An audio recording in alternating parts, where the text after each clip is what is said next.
construire.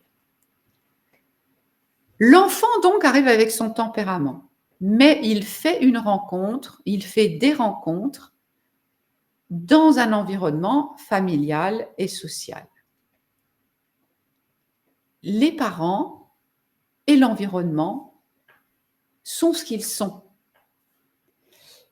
Les parents parfaits n'existent pas, l'environnement parfait n'existe pas, et de toute façon, parfait, ça voudrait dire quoi? Parce qu'il va falloir apporter à cet enfant ce dont il a précisément besoin. Et 2 enfants sont tout à fait différents. De quoi aura besoin cet enfant-là? À quel instant aura-t-il besoin de quoi?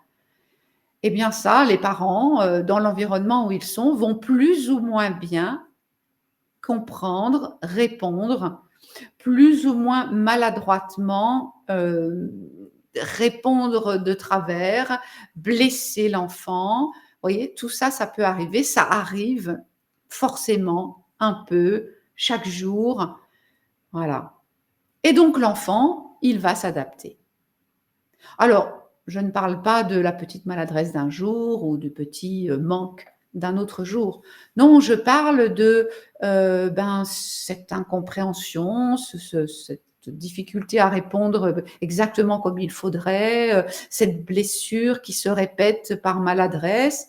Voyez, toutes ces choses qui vont se répéter un petit peu souvent ou qui vont occasionnellement être si intenses, si difficiles à vivre pour l'enfant que ça va imprimer quelque chose dans son émotionnel. Et alors l'enfant va s'adapter. Et c'est là que se construit le caractère.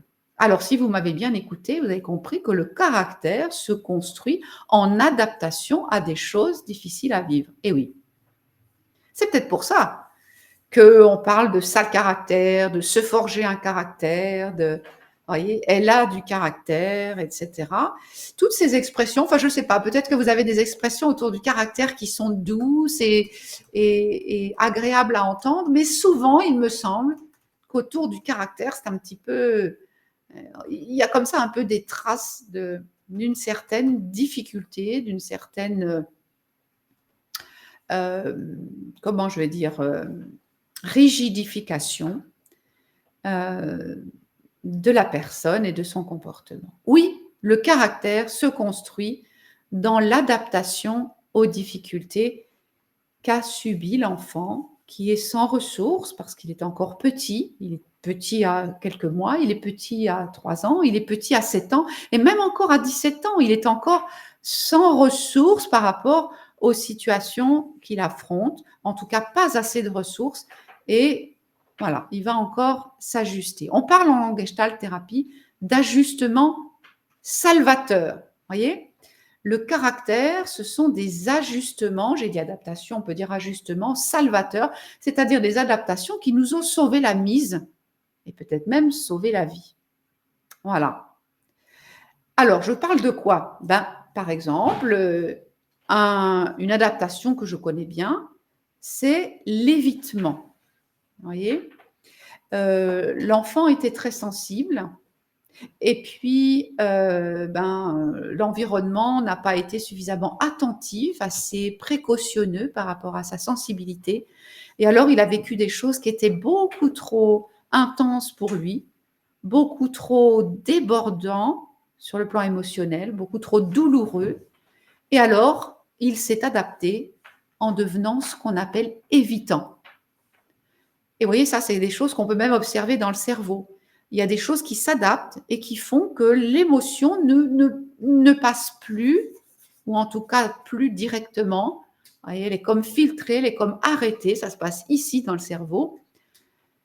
Et ça va devenir difficile pour cet adulte plus tard de ressentir les émotions parce qu'il aura dû s'en protéger quand il était enfant. Vous voyez, alors cette adaptation va être salvatrice à ce moment-là. Ça va permettre de traverser l'enfance sans être trop chahuté, trop abîmé.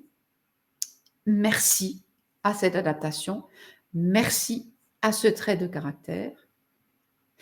Et en même temps, peut-être plus tard, l'adulte regrettera de ne pas ressentir les émotions autant que d'autres parce que c'est beau de ressentir des émotions, parce que c'est utile de ressentir des émotions.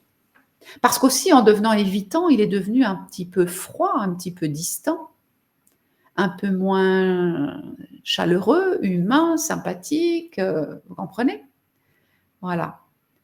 Alors plus tard, cette personnalité, cette personne avec ce trait de caractère évitant aura peut-être envie de revenir là-dessus.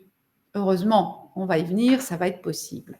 Autre exemple, eh bien, autre exemple, c'est celui de l'enfant qui aurait eu beaucoup de mal à recevoir l'attention de ses parents, de son père en grandissant.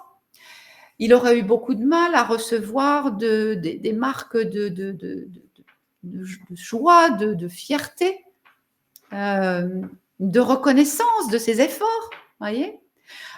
Alors, il aurait pu, peut-être, dans cette enfance, euh, découvrir que s'il développait une forme de coucou, je suis là, regardez-moi, vous voyez, on appelle ça flamboyant, un trait de caractère flamboyant, il a pu peut-être se rendre compte que en développant cette facette-là, il attirait davantage l'attention sur lui, euh, et c'était bon et nécessaire pour lui. Voyez. Et c'est OK. Voilà encore un ajustement qui va permettre à cet enfant d'avoir à peu près l'attention dont il a besoin, en tout cas suffisamment pour continuer à grandir.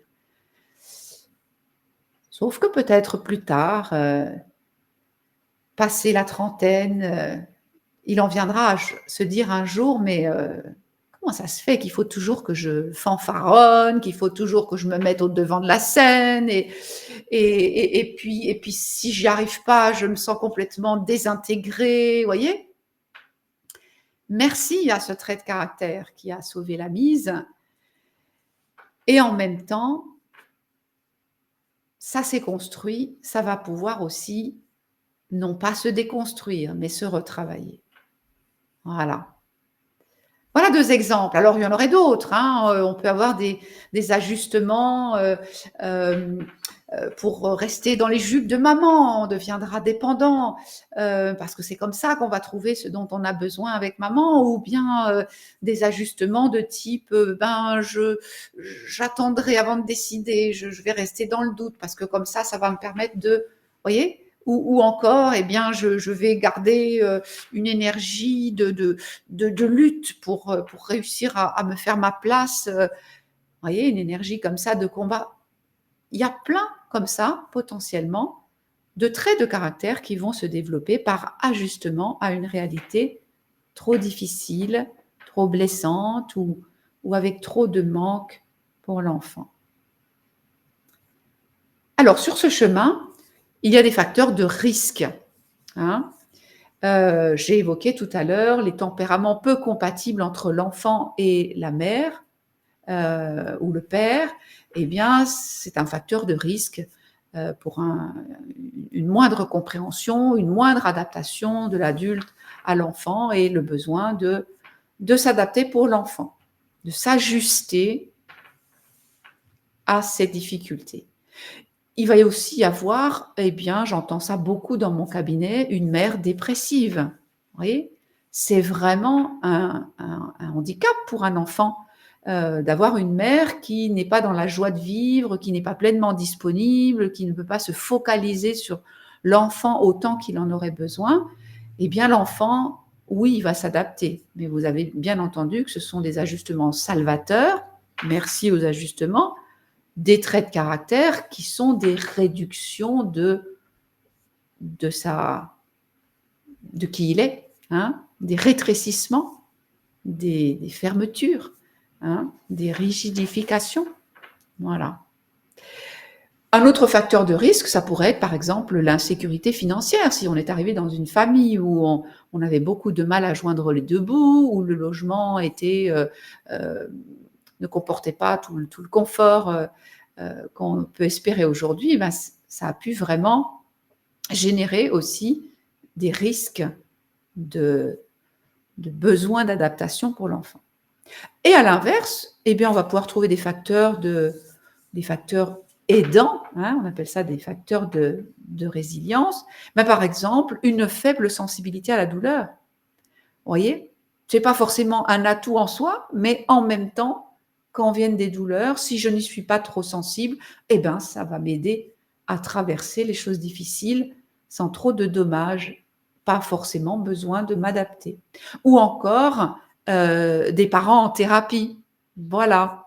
Et ils sont comme ils sont, ils ont fait comme ils pouvaient jusque-là, mais s'ils sont en thérapie, ils sont en train de remettre tout ça en question, de mieux comprendre, de reprendre aussi leur relation avec leurs enfants et tout ça, c'est vraiment un beau facteur de chance pour les enfants, qu'ils aient encore 3 ans ou déjà 15 ans. Vous voyez, j'ai beaucoup de parents, de mamans en particulier, qui viennent en thérapie avec cette idée qu'elles ne peuvent plus grand-chose pour leur enfant. C'est comme si c'était déjà joué s'agissant de les guider, mais en revanche, elles peuvent encore beaucoup, au travers de leur propre thérapie, montrer un autre exemple et montrer que les choses peuvent évoluer pour elles et dans la relation avec leur enfant. C'est magnifique.